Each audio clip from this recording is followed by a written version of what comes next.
Joining us is Tamara Draut. She wrote the book Sleeping Giant, The Untapped Economic and Political Power of America's New Working Class. She's the Vice President of Policy and Research at Demos. So Tamara, welcome to the Young Turks. How you doing? I'm great, how are you doing? Let me start with this. Am I getting the pronunciation of your name right? You are. Okay, all right, yes. Victory is ours. Off to a good start. Okay, excellent. So first, just for the folks at home who don't know what Demos is, can you tell them about that? Sure, happy to, love to. Demos is headquartered in New York City. We are a think and do tank working for an America where we all have an equal say in our democracy and an equal chance in our economy. And we do that through research, strategic campaigns in the states, communications, and litigation. Okay, great. So then let's talk about the Sleeping Giant. So what's your take on what has happened, first of all, to the working class over the last 4 decades or so, before we get to how to awaken them? So the working class has kind of become invisible. You know, I'm from a working class family. My dad was a steel worker. And when I was growing up, the working class had a lot of things going in its favor. One, it had unions. So we had real paychecks that went far. You could own a home, send a kid to college, all that good stuff, even take family vacations down to Myrtle Beach every year. The working class also had political power, right? And they had cultural power. If you turned on the TV, you couldn't watch a mainstream television show that didn't feature working class characters. So the working class was sort of the epicenter of both our political debate, our economy, and our culture. That has shifted significantly as we've sort of gone through this period of really gross inequality. And the working class, I'll tell you what one of the workers I interviewed for the book told me. What he said is, it feels like the working class are the lepers of society, needed to carry out the economy and make it strong, but totally disregarded when it comes to our needs. And that feeling of sort of not mattering, not counting, being invisible was so widespread and is so widely shared among today's working class.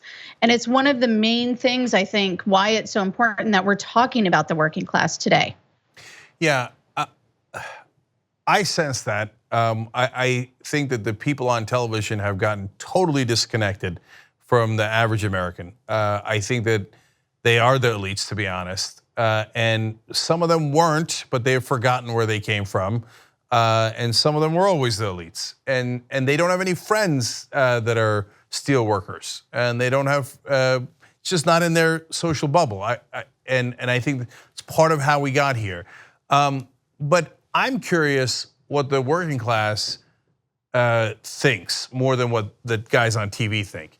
So who do they blame for their basically disappearance from the equation of how we make policy in this country and who we care about?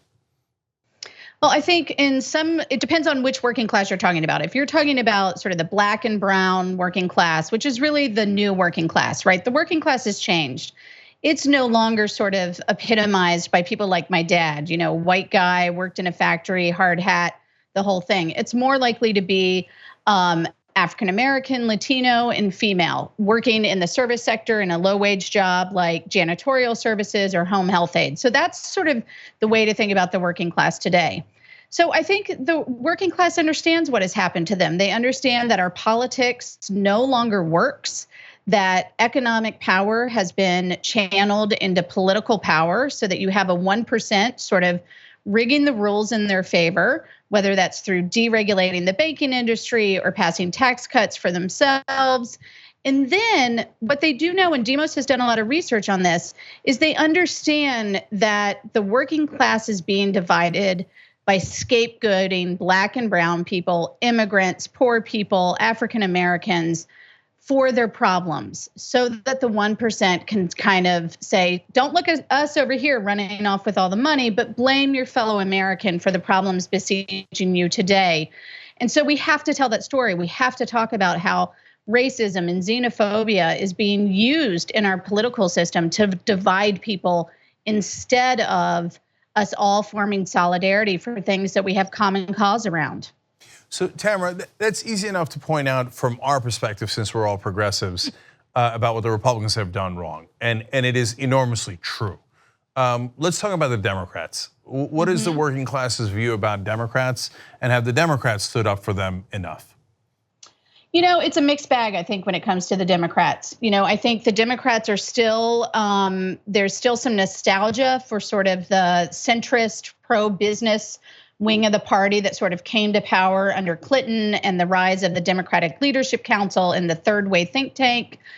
I think it's time to let that go. We're in a different era. By and large, the working class is solidly progressive, more progressive than college educated people when it comes to what they want the government to do in our economy. That's true on minimum wage. It's true on support for unions. It's true on the need for tax cuts for the wealthy.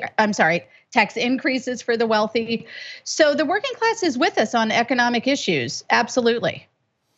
And has the Democratic Party delivered for them? I don't think so. I think the Democratic Party has been, unfortunately, one wing has been co-opted into sort of this economics that's kind of Republican light. And then the other wing hasn't had enough power to really do anything. We had two Democratic presidents, the Clinton administration and the Obama administration, who had a chance to do something to turn around the demise of organized labor and didn't get it done. They have been sort of wishy-washy when it comes to deregulating corporations and using sort of the power of the purse, the government, to jumpstart the economy. We should be funding massive infrastructure projects right now. We should be investing in things like paid family leave. So I think, the Democratic Party has some real catching up to do. I'm somewhat optimistic. You mentioned at the top of the show the races here in New York, super exciting, especially the race against Crowley. I think you're seeing that the Democratic Party is starting to wake up, and especially her campaign, which centers the working class of New York City in a way that I've never seen. I'm so proud of that. So I'm proud of Alexandria Ocasio-Cortez's campaign and an amazing work she's done there, and the small role that we've had to do with it here as Just Democrats, supporters of Just Democrats. So if she wins that, it'll be an earthquake, and it will be. Yes, and the good news is the people in our district still have time to make that happen. Right? It's not in the past; it's in the future. So we get to decide that. So now the Democrats have picked up on one of your suggestions, though, a better deal, and they've run with it. So you're widely credited for that idea, which harkens, of course, back to the New Deal. So tell us what a better deal is, and are you satisfied with what the Democrats have done with it?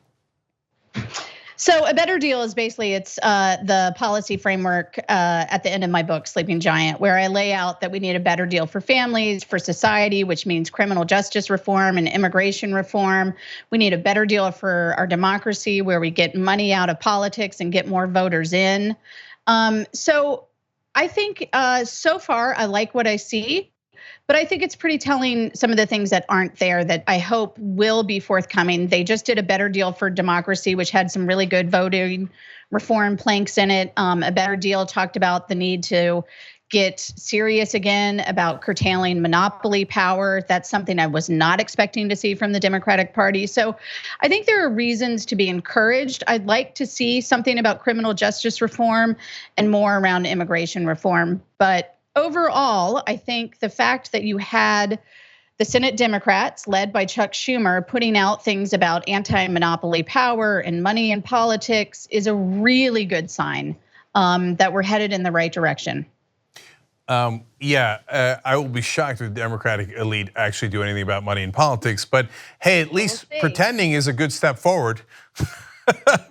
It is, And some people love a better deal, some people hate it. It's something I've been using for a long time. Way back in the day at Demos, we did a couple national conferences aimed at young activists and really getting millennials to be aware of just how screwed they are as a generation because of the failures of public policy.